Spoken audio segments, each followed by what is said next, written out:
This is Matthew McConaughey. Natalie Portman. James Patterson. Michael Ian Black. And you are listening to Five Questions with Dan Schawbel.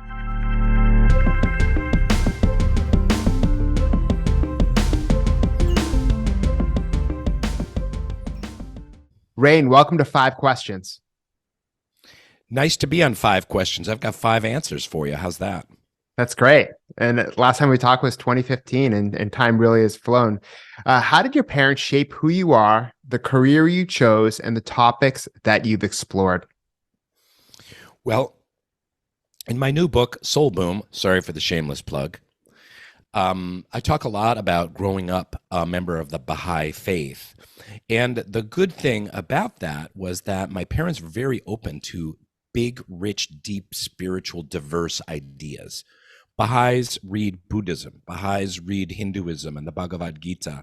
We had books by Sufis and Sikhs and Egyptian mystics on our bookshelves. And when born-again Christians would knock on the door, we'd invite them in and cook them pancakes. So I think what my dad taught me more than anyone was just the excitement and beauty of digging into the questions of why we're alive, why we're on planet Earth, and why it's important to be playing around in that sandbox. That makes perfect sense. And especially every day we're worried about what's happening on that day, right? And not looking at kind of the bigger picture and the deeper meaning of life, which you've explored both in your book and in this new Geography of Bliss travel series, which is very exciting. And in your book, you talk about this need for this spiritual revolution right now, which I think is really on point. How is your approach to achieving this spiritual revolution both unique and achievable? Boy, that's a really great question. And speaking of on point, that is exactly on point.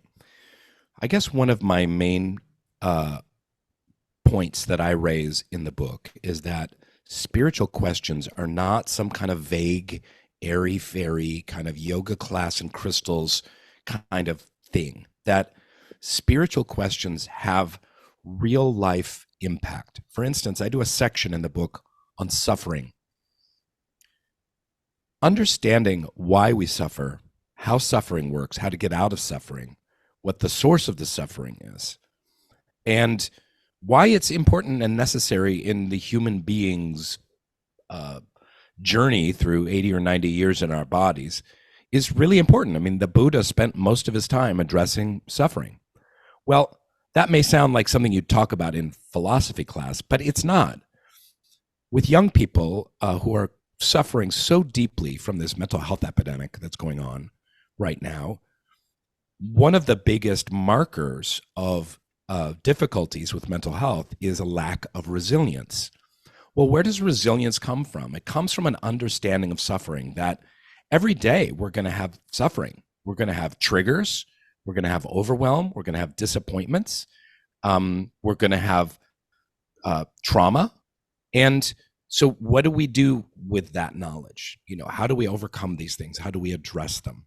So the spiritual revolution is based on spiritual concepts that have practical, everyday ramifications and reverberations, not only on a personal level, but also on a societal level, on a global level. And that's the other thing that I think is new and different about what I'm proposing in Soul Boom, is to look at spiritual tools as something that we as a society need to and can address.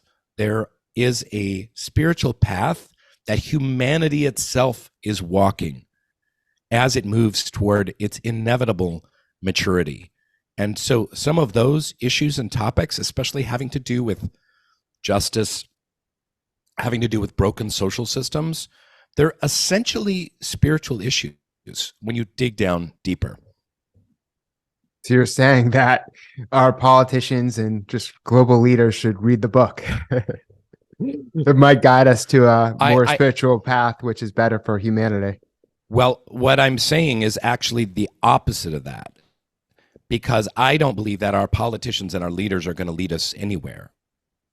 I believe that this is a grassroots movement. And so what I would encourage is everyone else to read the book and bring that kind of knowledge to bear as we seek for social change. Because what our politicians do time and time again is they slap band-aids on a problem that has a much deeper systemic roots. Mm-hmm. So we're constantly trying to have some little piece of legislation fix something that is a really gross injustice. For instance, in income inequality. If we're able to increase our compassion one for another, we as a society would not be able to tolerate income inequality. It's not something we would stand for. So we have to deepen our sense of compassion for the poor, for the outcast, for the downtrodden, in order to effectively change how income is dispersed. Now, that doesn't just necessarily mean taxing the rich.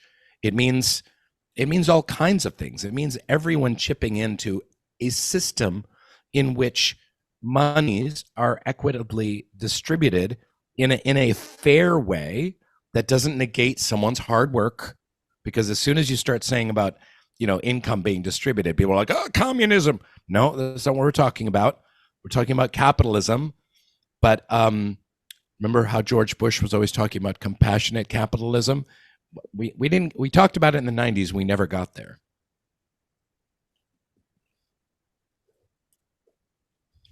How did traveling to different countries for your Peacock series, Geography of Bliss, help you change your perspective on life and deal with your mental health issues? I mean, you went to Japan. I haven't been to a lot of places you went to, but I mean, I love Japan. Oh, we actually didn't get to go to Japan. We were slated to go to Japan. Oh, And it was a chapter in the book and was all lined up. Oh my God, it was going to be so great. And then I got COVID the week before we were going to shoot in Japan. And the plug was pulled. We didn't get visas. And they had at the time very draconian travel. Like you had to pass 3 PCR tests and then have 10 days pass where you didn't, have any in your blood and whatever. So we went to Thailand, but we didn't get to go to Japan. But yeah, so we went to Iceland, Bulgaria, Ghana, West Africa, Thailand, and then back to Los Angeles. And I guess, I should have a better answer for this, but it was just, people always say like, oh, The Office must be the best job ever. And I was like, yes, The Office was the best job ever. I love The Office. It'll never get better than that. It's like, guess what? I got a better job than The Office. Getting paid to travel around the world and talk to people about what makes them happy is absolutely the best job I could have ever conceived for myself. And it's really not that complicated. There is a study called the Grant Study. Are you familiar with the Grant Study out of Harvard? Yeah, I cited that in a ton of presentations over the years. Yeah, and the whole idea that you'd study 300 men about like what makes a happy life and satisfying life over 80 years, and then what they arrived at was the same as what our show arrives at. It's about connection. It's all about who you meet and the bonds of love that you have with other people. And everywhere I went around the globe, it was the same. It's human beings coming together in families, in groups, in tribes, in cultures, through the arts, celebrating, connecting, bonding, loving, serving together. That's the reservoir of happiness. That's really what it's all about. It's not that complicated, and yet it is, because that is hard. That is hard, especially in modern society where we're so isolated and we spend half the day staring at our screens. But fostering connection and building community is what it's all about. And throughout these travels and everything you learn about happiness, which you just explained, which is the core to our kind of identity and happiness and health, which is these relationships, what daily habits did you add or change as a result? So in terms of daily habits, I didn't add or change any. I have had mental health issues of my own, and I suffer from anxiety. And I have to do daily work to just get functional. I have to pray and meditate. I usually do a cold shower, a cold plunge, some kind of exercise, some kind of connection with nature. I do a gratitude list with a group of friends every morning when I wake up. I text this group of friends 5 things that I'm grateful for. And all of this is inoculate myself against anxiety, which can become overwhelming and frankly make me kind of a dick. And I don't want to be a dick. I want to bring light and peace and love to every interaction. That I don't want to be like Dwight Schrute. Okay. So for Rainn Wilson to not be like Dwight Schrute, I have to do this daily practice that brings me a kind of a grounding sense of peace and purpose. But certainly traveling the world for Geography of Bliss and seeing these incredible practices, the meditation practices of the Buddhist monks in Thailand, the cold plunges that the people of Iceland undertake regularly, but communal cold plunges. It's not something you do on your own. You do it with other people. It makes it so much more powerful. The love and joy and service of the people of Ghana, these things were incredibly inspiring, and something I need to be putting into deeper and deeper use in my daily life, in that cesspool of unhappiness, Los Angeles. Well, it seems like you're already starting to do it, maybe not with the, friendship cold plunges, but with just sharing gratitude and having that text message with, a group of your peers and friends. It seems like maybe you could just replicate more of the team building and the love through what you're already doing. So instead of maybe adding more, it's how do you take some of these habits that you already have, maybe before you did the series, and then just incorporate more people as part of that. I do want to be part of more communities and building communities and undertaking activities with communities, especially with nature. That's really where I get to my happiest place, is being in nature with friends. That kind of is a double winner for me. And what's your best piece of career advice? My best piece of career advice, and I think you asked me this question in 2015. I have no idea what I said. You've been asking this question for a very long time. I will say that one of my favorite stories about my career is my greatest failure. I was given the opportunity to perform on Broadway in the late 90s before I came out to Los Angeles. I was really struggling, and my career was kind of in the shitter, and I was given a lead role in a Broadway play. This put all kinds of pressure on me, on my shoulders, and I found it overwhelming and the pressure to be stifling. And I spent all of my time rehearsing the play, trying to please other people. And I was terrible, and I sucked, and I got bad reviews, and I was really just bad. And there's nothing worse than sucking in a play. Like a long-term play, you've got 8 shows a week for many, many months. You're showing up to the theater, and you're terrible, and you've got to go on anyway. You try and make your performance a little better, but you can only correct it so much. And I quit. The play ended, and I went out on the street onto Broadway. I had a transcendent moment. I was like, well, I'm never going to do that again. I am never going to try and please other people and let the kind of pressure to succeed and thinking about what other people want from me to kind of cripple me and overwhelm me. So I fired my useless agents at that time and kind of changed my whole trajectory. I was like, I have to be me. I have to find who I am and express who I am in the work that I do.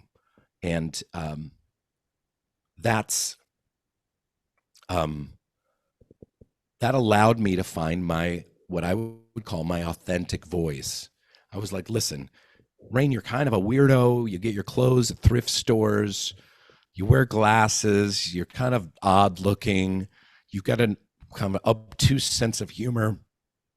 Just go with that.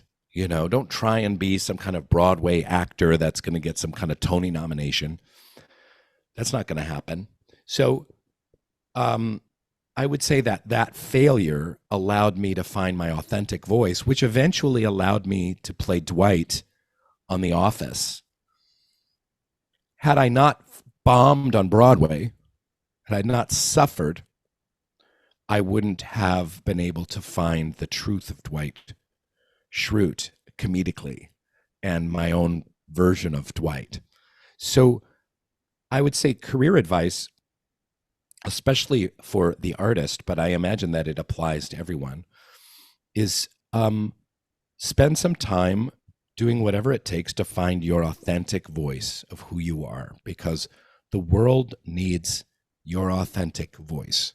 It needs, Dan, it needs your quirkiness and your big heart and your wanting to do good for the world and spread truth through your podcast and spread wisdom. And it needs all of but it needs it how you would do it, Dan. It doesn't need it how Anderson Cooper would do it or something like that. And so I'm so grateful for that experience of failure, because it allowed me to find my authentic voice. It was like feedback from the universe saying, this is not how you want to behave, and stop pleasing other people and start leaning more into who you are and your strengths and your uniqueness. And I think that's advice that anyone could take. And a lot of people, and it has nothing to do with age too. Like, let's say you've been, going down the wrong path for 30, 40 years. Well, start changing today. Start becoming more self-aware and true to yourself. Exactly. That you can do that in your 50s or 60s, no problem. Well, that's great advice. 70s, I don't know. Well, that's great advice. And thank you so much for being on the show. Dan, thanks for having me. Great seeing you again.